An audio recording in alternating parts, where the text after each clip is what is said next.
I'm very demurtsy, I'm very cutesy, I'm very demure. But I mix them both because I'm what? Very demurtsy. I'm very cute with it, but I'm very mindful with it, very respectful with it. I don't do too much, I do just enough. Your constant doom spending might seem harmless right now, but it's far from very demure, very mindful, very cutesy. What if I told you it's probably actually really draining your wallet and keeping you broke and stopping you from having financial freedom in the future? Not demure. But in today's society where a lot of people can't see past today, this is actually very common. According to US Money, doom spending refers to a phenomenon that occurs when people spend money to cope with stress, despite concerns about the economy and foreign affairs. Sadly, younger generations are leading the doom spending charge. A Credit Karma study found 27% of all Americans doom spend, including 35% of Gen Zers and 43% of Millennials. To support the theme of this video, after each of these clips, I want you all to tell me down below, do you think that these actions are very demure, very mindful, very cutesy when it comes to your financial future? You know, I'm so broke. Truthfully, I'm so broke. I quit my job a year ago and moved abroad to find happiness and love. And I've never been happier, and I've never been more in love, and I've also never been more poor. And yeah, I'm gonna go get a facial because I had a depressive week. Is it all going on my credit card? Yeah, yeah, it is. This is the problem that America created. We don't know how to. Oh, there's a taxi car. Okay. Yeah. Millennials are just. We're like, it. It. I'm gonna rack up the credit card because I literally could be hit by a bus tomorrow. And do I want to spend my final days depressed? No. I want to spend them getting my face massaged and my lymphatic drains drained. So that's what I'm doing. And if you want to help me pay off my credit card debt or pay my medical bills, all of that would be appreciated. Maybe I'll start a GoFundMe. Not like this is the most, charitable case in the world. Woe is me. Literally, I'm the only one I have to blame. I chose happiness. Me. But yeah, maybe I'll link a GoFundMe or something. Okay. Now, we all know one thing is for certain: if we're blessed enough to be on this earth, one thing that will happen is we will age. Hopefully everybody has something saved for the future when that comes. But you let me know, are these actions that you just witnessed very demure, very mindful, very cutesy? If I have to say so, it seems more like we're living for the now, just putting our head in the sand for the future. While I think having balance is definitely important and you should enjoy your life, should we be spending money on wants versus needs and then just saying, well, it just is what it is because I might not be here tomorrow? In my opinion, I think it's more likely that people are going to age than everybody having these unexpected early graves that I keep hearing about. According to the CDC, the life expectancy for both sexes is 77.5 years, males 74.8 years, and females 80.2 years. The real crazy thing is some of these people that say these things may end up living until they're 100 years old. And then what? I'd rather be prepared for both scenarios and not put myself in a bad situation while I am here on the earth, and be a good steward of any money that I have coming in while still living my life and saving for the future. Will it take some delayed gratification? Absolutely. I ate the nastiest dinner. Not the nastiest, but a dinner that I did not want to eat because I was craving a Subway sandwich. I've been craving Subway for over a week now. But if you know, I just got back from a vacation in Costa Rica where not only did I spend a lot of money to go on the vacation, but I went over budget while I was on vacation. So I was telling myself over and over and over and over and over, you cannot eat out. You cannot eat out. You just can't eat out. And I didn't. Oh, yay me, because old me would have definitely told myself it's only like $7. But I didn't, because I also told myself when I get back from this vacation and celebrate my 30th birthday, I'm going to take this debt payoff journey really serious. Like, I can't do it no more. I don't want to do it no more. And only $6 turns into only $60, which turns into only $600. Like, you got to stop. But look at my dinner. I mean, I also didn't put a lot of effort into it. The noodles was kind of dried out from last night. I didn't put a top on this. I burned the pot because obviously I just don't care, but I'm stressed. I do have some cookbooks down here that I think I'm going to go back to so that I can find me some good recipes and make food again, because that is the way that I always end up spending money, is eating out. And I'm trying my best to stay on the wagon. I'm not even gonna lie, y'all. I don't understand what I'm looking at here. Is this supposed to be spaghetti? She has some sauce on the side. I just don't know what's going on here. Is the meat seasoned? Is this just noodles Is that a hot dog? Is that what am I looking at? I need to stay on topic. I have a lot of questions here. It says she's eating fast food and she's $38,000 in credit card debt. And she just went to Costa Rica. Y'all tell me, is that very demure, very mindful, or very cutesy? I get that y'all want to go on these vacations, but goodness gracious, y'all. Costa Rica for a vacation is not a cheap location. She did say she's going to change it up. I really hope that she switches up her habits and she does pay off this debt that she has, because $38K is quite a lot of credit card debt. Credit card debt typically is a higher interest rate. At least it's not a payday loan. But in my humble opinion, and yeah, I know nobody asked me, this isn't very demure, isn't very cutesy, isn't very mindful, because it seems like she was living more in the moment than she was trying to get rid of the credit card debt. And we all know how those vacations go. You think you're going to spend a certain amount of money and you spend way more than you expect every single time. This is one of the reasons why I think people shouldn't go on really expensive vacations when they are in extreme debt. Maybe do some other options that are cheaper, like going to a park, going to a national park even. I don't know, go to a lake, to the beach, go on a hike. There's a lot of nature around us, but to go to a whole nother country with that much debt, knowing that you're going to spend a lot more money, not very mindful of the future. But it's never too late for anybody to turn anything around. We all have choices. It's just really about, can you deal with the consequences or the rewards of your actions? And if you're fine with it, okay. Into $5,000 in debt because I wanted to drink. My freshman year of college, I went to FSU, and at the time, I had a credit card. I didn't really know what I was doing with it, so I kind of swiped it until it would stop swiping. And that racked up about like $5,000 or maybe a little bit more. The thing is, I was such an idiot. I felt like a millionaire when I shouldn't have, right? I just spended money. I thought I was the man. I thought I could do whatever I wanted because that's how the freedom worked when I moved away from home and went to that school. Eventually realizing this, I was like, holy shit, how am I gonna fix this? Because this is a very real problem, right? I was one of those kids that didn't just wanted to have a good time, right? And given a credit card at 18 and I just wanted to have a good time. And this happens to a lot of people. Yeah. The way I fixed it was, working. I ended up, leaving FSU because I just didn't want to keep living that lifestyle of just drinking every single day, basically. And eventually I worked with my mentor that helped me basically pay it off. If you're a senior in high school and, you're going to a big party school and you want to have your nights, I get it, but don't do it excessively. Be smart. Don't try to act like you're Jeff Bezos buying tables all the time. I didn't do that, but that's the moral of the story. Once again, we have somebody telling y'all, stop trying to ball till you fall. Stop trying to act like you got it better than you do. And it's okay to be broke straight out of high school. It is normal. Some of y'all might come from families that have a lot more money than others, but most of us, when we're 18, are broke. $5,000 in alcohol is a lot. And honestly, it's a blessing that he's alive to even tell this story with the way he was sounding like he was drinking. Live in an affordable city in your 20s, live in an affordable city post-grad, live in an affordable city while you're young so you could save money. No. Live in a city where your favorite artists are guaranteed to go on tour. Live in a city where your favorite artists will do pop-ups and special events that you could go to. Okay? That's my advice to you. I'd rather be broke in Los Angeles than rich in the Midwest. Is this very demure, very mindful, very cutesy to live in an expensive city that you probably can't afford in your 20s when you're broke?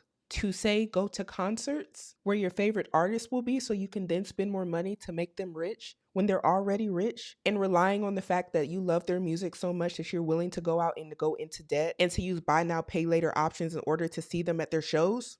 Is this mindful for your future? I don't know. You tell me.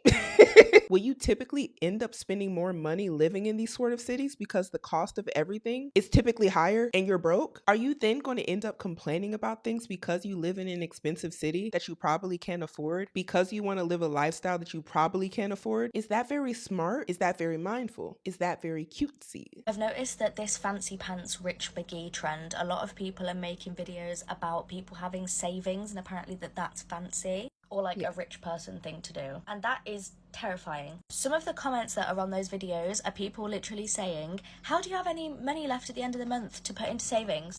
The end of the month? Are people just spending through their paycheck and waiting to see what's left at the end of the month and deciding that that's what goes into savings? I have a spreadsheet for my finances. Every single month I write what I got paid, and then I have 3 sections. The first section is my fixed expenses, things that don't change month to month. These are all things that go on a direct debit out of the account that I get paid into. So my phone bill, my car, my gym membership, money that I pay to my mum every month. It's those type of things, things that are non-negotiable. Then I have my fluctuating expenses. So this is like if I need to pay off something on my credit card from the month before. Food shopping budget for the month, maybe that is going to change a little bit.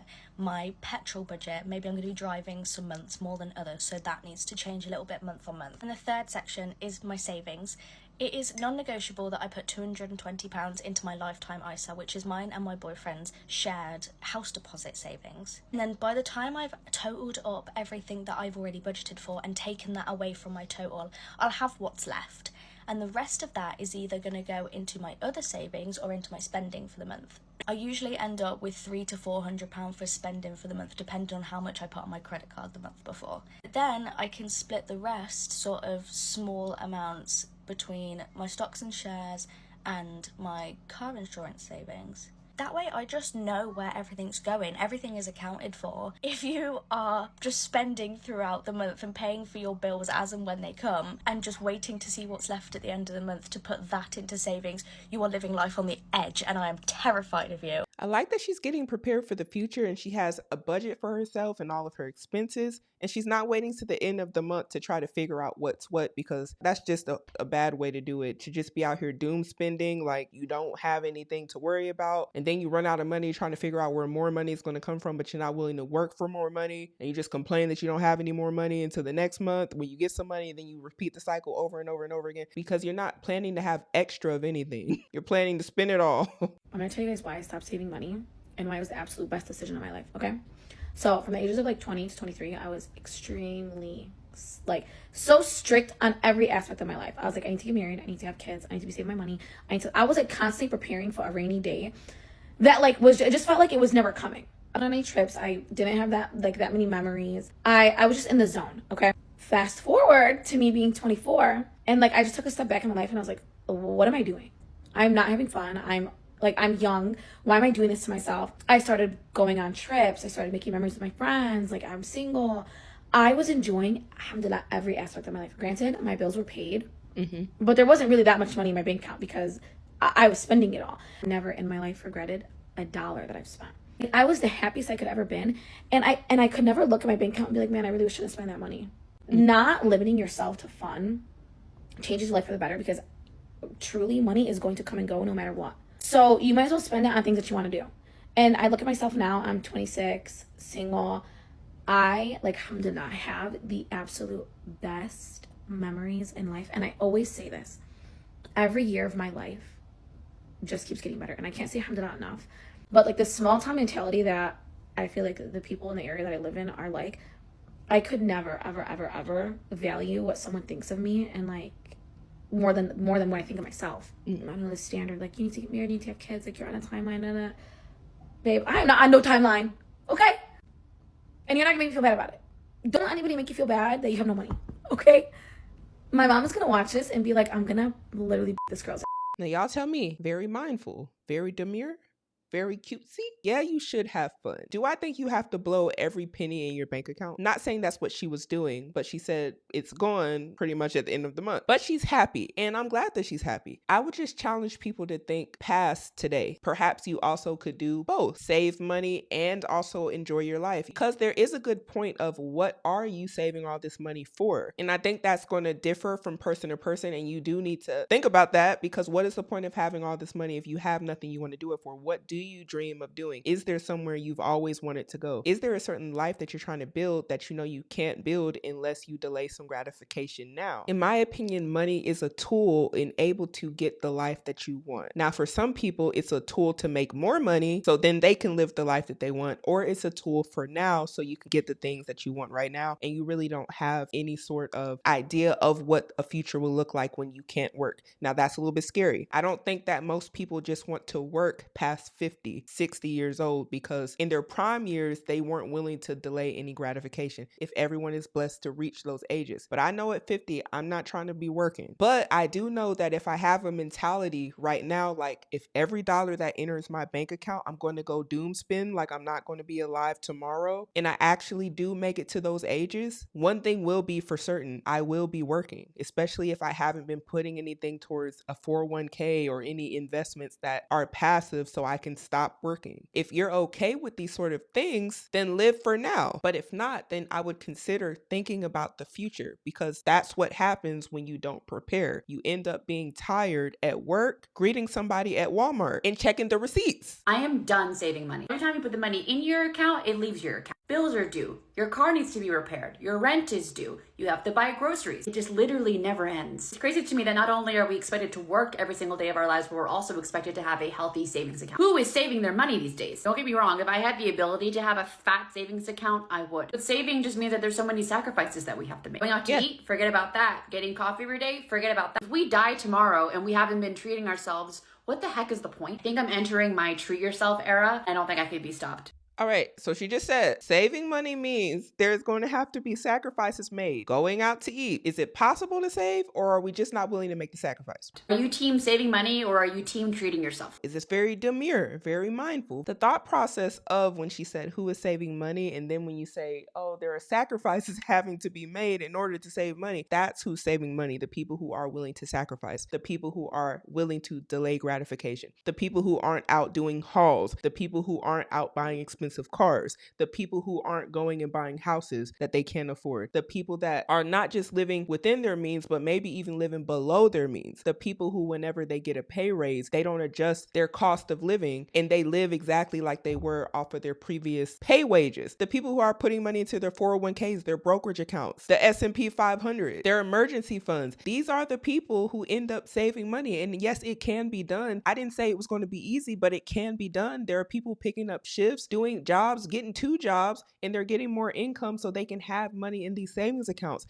And whenever they get money, they're not blowing it on things they don't need. They're even picking up the things and saying, hey, I would like this, but I don't need it. Prioritizing the things they need in life and not the things they want. And I think a lot of people don't want to give up the things that they want because they're like, well, I work hard. I should be able to do what I want to do now. And that's well within everybody's rights, and nobody's going to tell y'all what to do. But at some point, we all have to come to grips with whatever decisions that we've made, and we have to deal with that. We either can change or we can keep going in the same direction that we've already been going. And I can't say that the people who do that will or won't be happy, because who am I to say what happiness looks like for anybody? But sometimes when we say things can't be done or who's doing that, it's the people who don't care what y'all think. It's the people that get made fun of for not doing the things that everybody else is doing. And those people who can delay the gratification, they end up retiring at 30, 40, 50. They end up retiring way earlier than a lot of other people who didn't want to do those things. And then when you get later in your life and you see those people younger than you retiring and you're wondering why, perhaps their spending habits might be a little bit different than yours. Perhaps the fact that they're preparing for the future might have something to do with the fact they don't have to now work as hard as you. They don't have to clock in a job, trade time for money. And that's not something that a lot of people want to admit, but it's just the honest truth. Are we really struggling in this economy, or is everything a facade? I just can't help to notice that everywhere I go, packed to the brim. Restaurants are packed. Cafes with $12 lattes, huge lines. Erewhon with $20-something smoothies, huge lines. Grocery stores packed. The other day, I called a bunch of nail salons just to get a basic-ass pedicure. All packed, all busy. They had no availability to squeeze in a 30-minute basic pedicure. I keep seeing all these videos about everybody's broke. Is it doom spending? Has everybody truly got to the point where they're just like, forget it, I'm not even going to try, I'm just going to live my life? Because she's right. I'm seeing the places just like more packed than I've ever seen them. But every time I get online, I see people talking about they're broke and they can't afford this and can't afford that. But whenever I go out to eat, it's packed with people. They making it rain at them restaurants. One thing about Americans, we gonna be at a restaurant. And that's how I know what's really going on. When I see these restaurants packed like this, something ain't adding up. And it just so happens to be that credit card spending is up this year. I'm gonna enter the stats somewhere here if I can. But I previously talked about this in another video where I was saying that people are spending more money than they were last year, but yet we have so much more people talking about they don't have jobs, they can't find a job, it's hard to get a job, jobs aren't paying enough, inflation is through the roof. And I agree that our purchasing power is not the same as it was years ago. It's ridiculous. But to see all of these complaints and to still see these industries booming, the fast food industry's booming, everybody's at a concert spending money, people are using Afterpay Afterpay, Klarna, all this stuff just to go on a vacation, buying purses, all this crazy stuff, buying hair care, skin care, shoes, expensive book bags, like expensive weddings, expensive cars, then the cars getting repoed, buying houses that people can't afford. It's a lot going on, and everybody is just like, we're broke, but still spending so much money everywhere. They had no availability to squeeze in a 30-minute basic pedicure. And I'm thinking, I thought we were near a recession. I thought the economy is bad. I thought people were struggling with groceries and bills. Yet everywhere I go, restaurants, bars, cafes packed to the brim, malls packed, Target, go to Walmart, everyone's cart is packed. Everybody's cart is packed. Trader Joe's, Costco, everybody is packed. Everybody is buying things, a multitude of things.